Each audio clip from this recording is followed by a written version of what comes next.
is the first time all four of us have been together in uniform. My brother, Chief Mason here, my son, Micah Jeremy, and my daughter, Rebecca Leanne. My son is in the same battalion with me.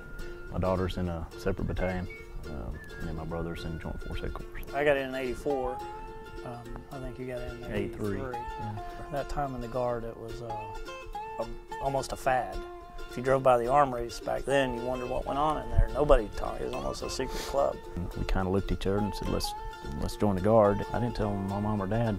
He never talked to me about it before, and he knew I was on recruiting orders, and I just didn't know if it was for real or not. He actually did my enlistment. I was a 6x2 enlistment option, and I swore that I would be out at the end of my 6 years. We did some good stuff, even back then, before all the mobilizations and things. We did state active duty, firefighting.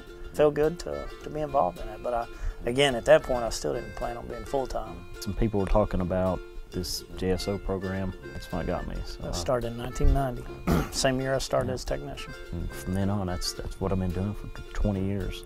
My dad was really against me getting in. I don't think he had any reservations about Mike. I didn't tell him. Yeah.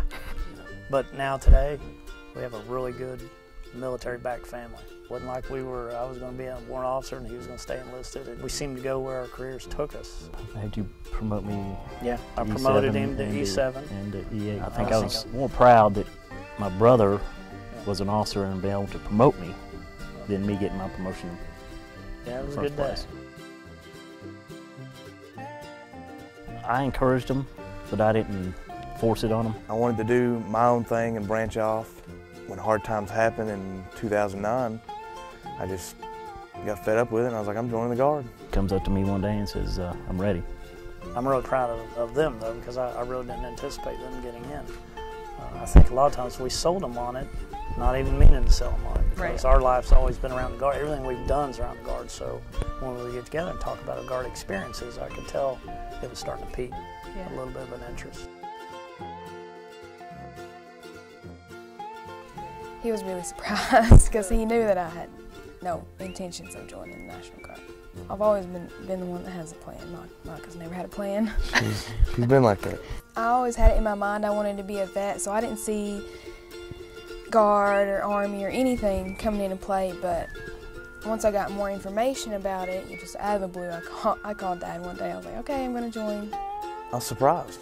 Very surprised. I'm very proud of her. I mean, because she's my little sister, always trying to protect her when I was growing up. We were very, very close whenever we were children. She would follow me around a lot when I was younger. Me and my cousin, and we beat up on her a little and made her a little tougher. And her joining just, I don't know, it completed the circle. They had to make decisions on their own, and that's what they did.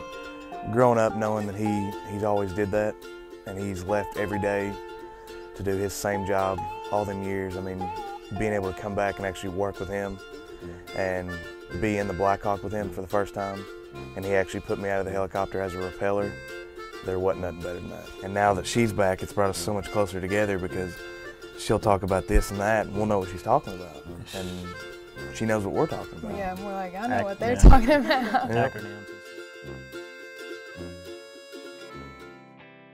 Kids these days in the military growing up with it. For us back in '85, that would have been just unimaginable. Us deployed, unimaginable. I came into it knowing that there was a chance I was going to get deployed. Micah probably just looks at it as it's just an opportunity. Unlike us, we were looking at it as, oh my God, we got to go deploy with the military. I'm excited to actually get over there because I want that experience. I want to be able to say that I've been over and did this and did that. Having that security that he's going with me makes me feel a lot better. It's a double-edged sword, I think.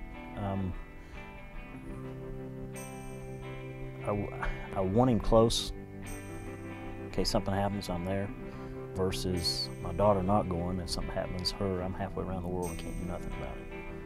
So it may sound bad, I'd want them both over with me, but I feel like I could keep them under my wing. If something happens, I'm right there on the spot, but I have full confidence in my son. I don't want it to happen, but Micah seems excited about it, so I guess I should be excited for him. It's tough on me not being here to help her through the first little bit of drill and AT and stuff. She's going to have a lot of pressure on her being at home, and plus her being so close with her brother, that's really gonna be tough. So she'll make it. She'll get through it. I've always felt like I need to be protecting her and make sure she's okay. She's grown up so much in the last 6 months. It's unbelievable. He tells me every day how proud he is of me. And it probably is going to be the hardest thing I've had to do, him leaving. When it actually hits you that it's here and we're leaving and she's back, and you look forward to that next chapter starting. As I was coming through the gate and passing all 3 of our ID cards, and it kind of hit me. That's unique, and this is probably the last time we'll be in uniform together, first and last time. I think it's the little decisions in life that turn out to be big decisions. My little decision to join a guard, go to weekend drill once a month, turned out to be a lifelong career. That's a big thing that drives me is seeing their careers taking off and them doing so well that I want to be able to take that torch and just keep running with it. I wouldn't see my life any other way.